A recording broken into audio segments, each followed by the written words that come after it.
our CEO, calling ourselves the Etsy of guided tours, empowering local operators to reach more consumers. And these operators are majority in places that are oftentimes marginalized in tourism. We believe by doing this we can change the way that people see the world. So let's first talk about the problems that tourism is currently causing. Increased levels of pollution, biodiversity, and habitat loss, as well as the exploitation of local communities.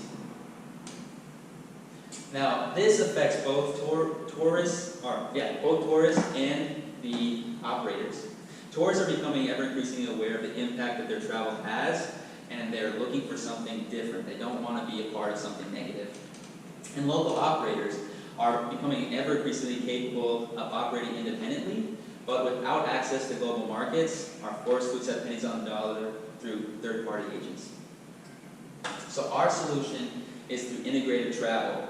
Vacations supporting local communities and environments while delivering experiences that really last a lifetime. Local operators can sell directly their packages through our platform, and 50% of the commissions that we raise will be reinvested into the local community and environmental projects. So our business model, cash flow comes in through commissions and ancillary services sold on our platform, as well as corporate sponsorships. And then people that are interested in becoming on the platform, the operators, local operators, pay an annual service or membership fee to stay on board. From a fundraising perspective, there's many funds now available for social businesses like ours. These types of funds really look to have a return on investment, both from a profit, money standpoint, but also, and even more importantly, an impact standpoint. This is a new phenomenon called the social economy. So our launch will take place this summer. I'm actually going to be in Madagascar for the next 3 months or so, building more relationships, talking with guides to kind of assess what their needs are and how we can better address them, and just raising awareness and growing our community, both in Madagascar, the first country we end up starting in, but then also abroad. The release of our initial marketplace platform will become available, I think, in the next couple of weeks or so.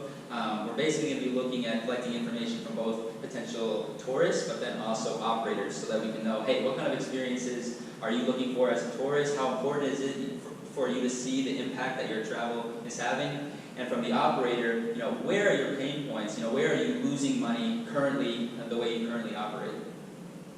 And then, initial bookings, we have a partner that I'm excited to work with who's really kind of inspired this pivot that I've recently had. She works in the northwest Madagascar, single mom of 3 kids actually, and just a complete baller. And I didn't want to take away, I don't want to compete with her. I actually wanted to promote her, and I wanted to see if we could get more people like her. Our competition, from a direct standpoint, Tours by Locals is an organization based in Canada that has a very similar model, but without the social aspect of it. And then Travel Afrique. Both of these companies are companies we feel can compete with in the next 2 to 3 years. Potential competition can come via mission trips or volunteerism through your local church or school. And in the future, we feel like we can compete with an Expedia because we think that Expedia will start releasing more philanthropic, social component to their bookings. This is obviously something that we hope we could be one of those pressure points that get them to do this. And then if you wanted to replace the experience that you had with One Planet Tours, you have to do 2 things. You have to donate to your favorite charity, and then you have to book your tour, your cruise with Royal Caribbean. You have to do both of those things to replace this experience. We're really taking that selfish component that we humans have and the selfless component and really packaging it into one thing.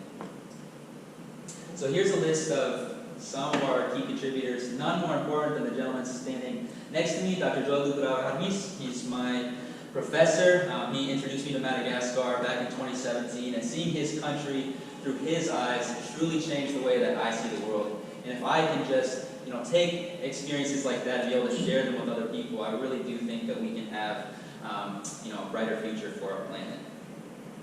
Our next steps is creating an advisory team, just putting people on board that kind of have interest in what we're doing, obviously, but knowledge base as well, to be able to help us and assist us in the areas that we the touch points that we have. And then searching for a business developer to help us with contracts with guides and help us with contracts with tourists, and just make sure that we're growing sustainably and we don't hit any pitfalls along the way. And we're really trying to grow as organically as possible here initially, and I've had pretty good success with it, just meeting different people through social media or in person, and it's really helped to, rather than just jump right into the fire, kind of plan and take little baby steps, recalculate, and go again. And so that's how I've kind of had the best success so far. So thank you guys so much for listening. Thank you, Bob and Don.